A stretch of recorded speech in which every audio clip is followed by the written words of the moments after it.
المباراة ضربة جزاء واضحة لا يمكن لأحد أن يجادل فيها.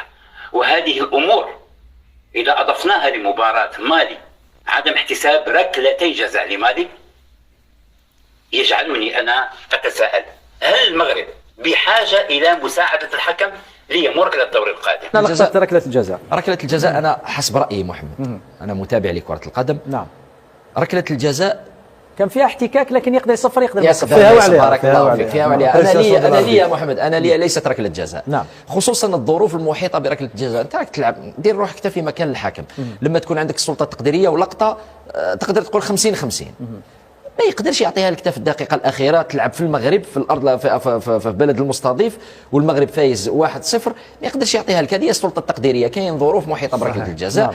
أنا يا شخصيا نقول لك أني نميل أكثر لأنها ماهيش ركلة جزاء، لأني شاهدت الدفع موجود بس ما كاينش ضربة جزاء. لا يمكن يقول لك احتكاك اي طرف. انا هنا نمد رايي وفقط، انا لي بالنسبه الي وقلتها كي طلقت على المباشر، قلت انه صعب جدا على الحكم انه يصفرها ركله جزاء. انا بالنسبه الي تقدر تكون ماهيش ركله جزاء. ومن بعد يبقى الحكم للحكام ذوي الاختصاص، راح يتكلموا اهل الاختصاص. انت عندك الحق وقاسي سعيد عنده الحق. سلطه تقديريه يا محمد. هو الدفع كان موجود، لكن البعض الآخر أنا سمعت تحليلات بعض الحكام وآراء بعض الحكام، قال لك أيضا نية اللاعب التنزاني كانت نية السقوط، نية السقوط والحصول على ركلة الجزاء، لأن الدفع موجود. هل تقدير الحكم أنه هذا الدفع هو بارك الله، هل يؤثر؟ هل هذا الدفع يعني أثر على اللاعب وأفقده توازنه داخل منطقة العمليات، وهذا الدفع كان هو سبب سقوط هذا اللاعب، أم أنه اللاعب مثل ما نقول بالعامية زاد عليها شوية ورمى بنفسه؟ والدفع موجود امين،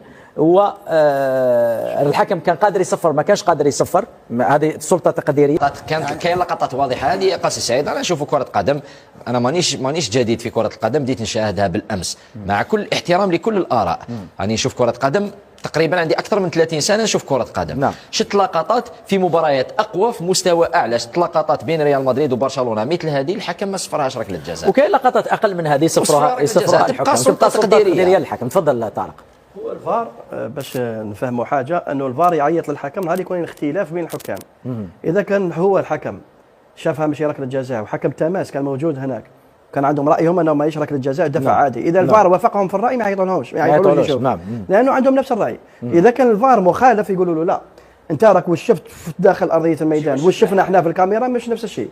ارواح زيد تشوف الكاميرا واش انا نشوفه احنا وقرر انه الحكم الرئيسي يعني اتفق العلماء انها ليست ركله جزاء. ليست ركله جزاء. ونشوف اليوم Moudao.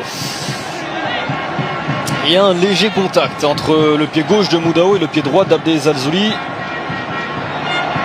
Non.